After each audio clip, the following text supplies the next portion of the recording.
this is not normal.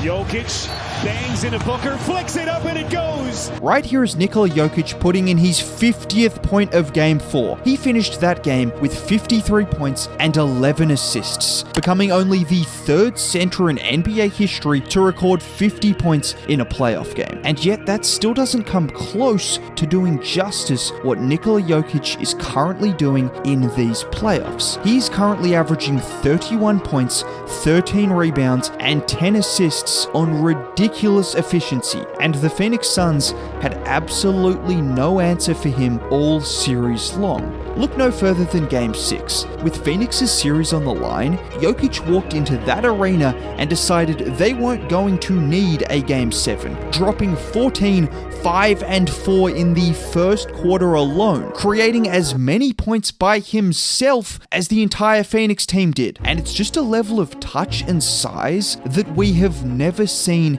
in NBA history. Here he is with the ball out top. It looks as though Murray is coming for a handoff. Jokic fakes the handoff, drives at Landale, absorbing the contact and dropping in a floater. Or on this play where again, Jokic just catches Biyombo with a little hesitation before driving right at him. And let me pause right here. I don't care how close he is, this is not an easy shot with him damn near behind the backboard when he floats it in softly. But that first quarter in Game 6 was just a fraction of the dominance that Jokic displayed in round 2 against Phoenix. Over the course of a 6-game series against the Western Conference favorites before the playoffs, he averaged over 34 points, 13 rebounds, and 10 assists, which in case you were wondering is the third time in NBA history that a player has averaged a 30-point triple-double in a playoff series. The other two, LeBron James and Russell Westbrook. And if we're being completely honest, Russell Westbrook shot 2-a-dates for that series, so statistically, the only comparable series across the board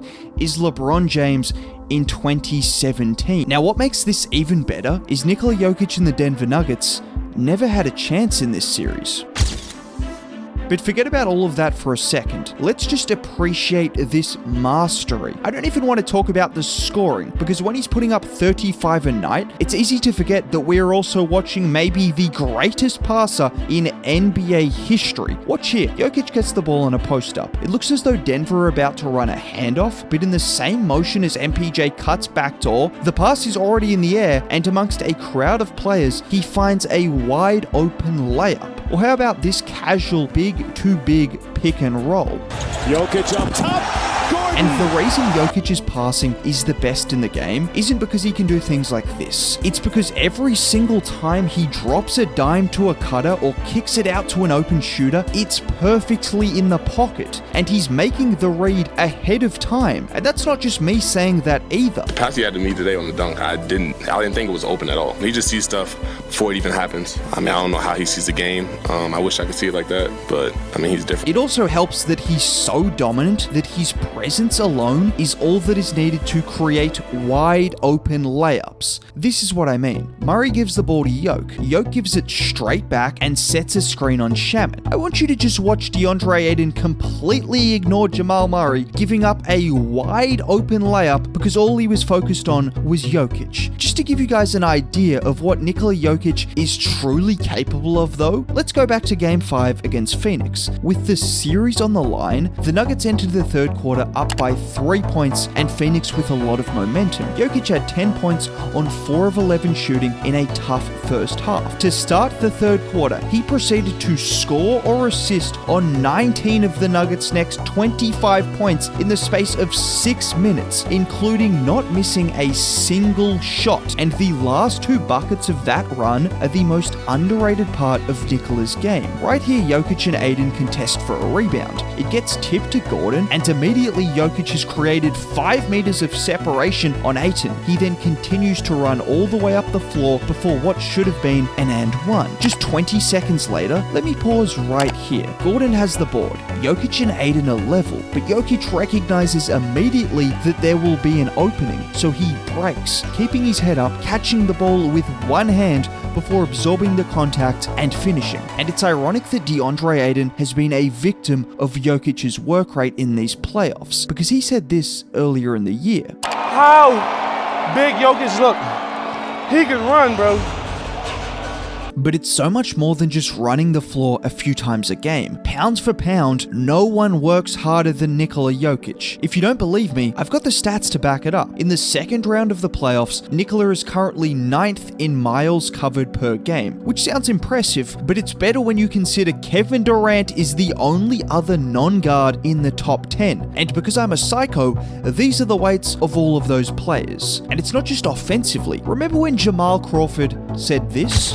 Or Suns fans said this, or people were calling him the worst defensive center of all time. Those people have been awfully quiet as the Nuggets have posted the 6th best defense in the playoffs so far, and that wouldn't happen if Jokic wasn't working extremely hard on defense to make up for his lack of verticality. I mean, Devin Booker even mentioned it after Game 4. You know, he's doing all that offensively and at the same time on defense. You know, he's up on all of our screens, so he's playing out of his mind.